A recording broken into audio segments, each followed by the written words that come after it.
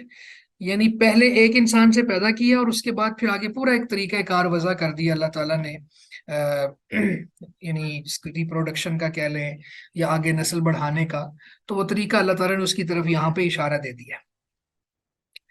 قد فصلنا الآیات، یقیناً ہم نے کھول کر بیان کر دی ہیں نشانیاں، لقوم یفقہون، اب یہ کتنی بڑی نشانی ہے کہ انسان پیدا ہو رہے ہیں۔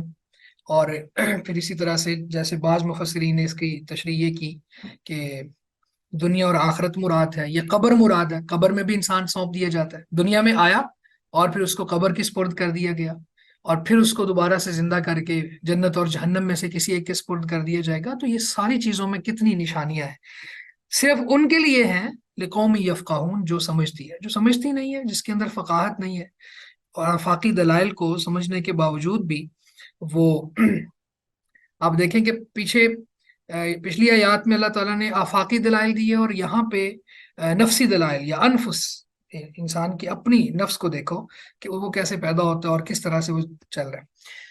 اور پھر آپ دیکھیں کہ بچوں کو دیکھنے کے بعد اللہ تعالیٰ کی کاریگری، اللہ تعالیٰ کی قدرت، اور پھر اس کا ادراک کرنا اور اس پہ تدبر کرنا، کوئی چاہے تو اپنے گھر میں ہی مثالیں موجود ہوتی ہیں کہ کچھ بھی نہیں تھا انسان، میں خود کچھ نہیں تھا، اپنی عمر کے بقدر دیکھوں تو میں خود کچھ نہیں تھا، اور اس کے بعد پھر اللہ تعالیٰ نے مجھے خوبصورت انسان کا سانچہ اس میں ڈال کے یہاں پہ بھیج دیا۔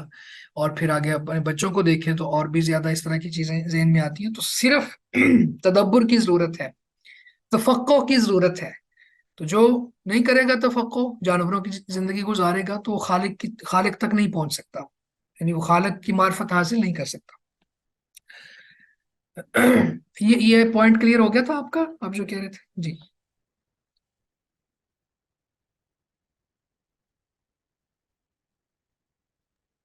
سر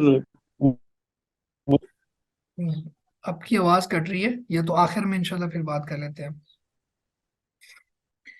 وَهُوَ الَّذِي أَنزَلَ مِنَ السَّمَاءِ مَاءً، اور وہی ہے الذی جس نے انزل نازل کیا من السماء آسمان سے ماءً پانی، فَأَخْرَجْنَا بِهِ پس ہم نے نکالا بھی اس کے ساتھ نبات کل شیء ہر چیز کی انگوری،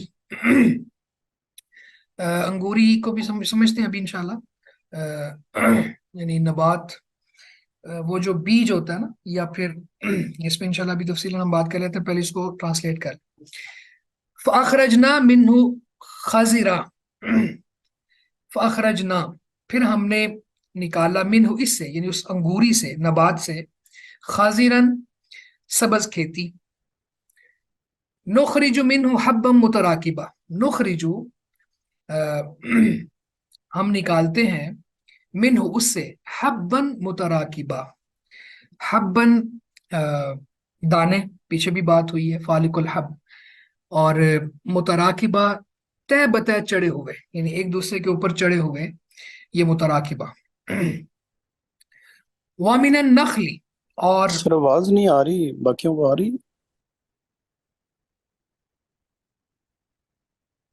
جی باقی بتائیں، آواز آ رہی ہے آپ کو؟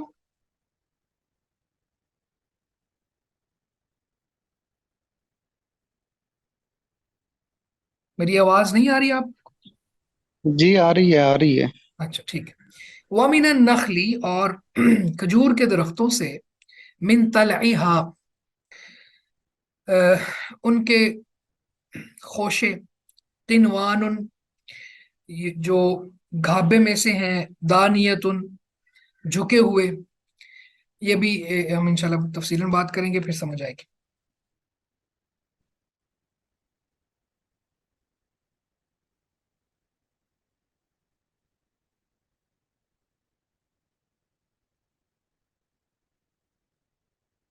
جی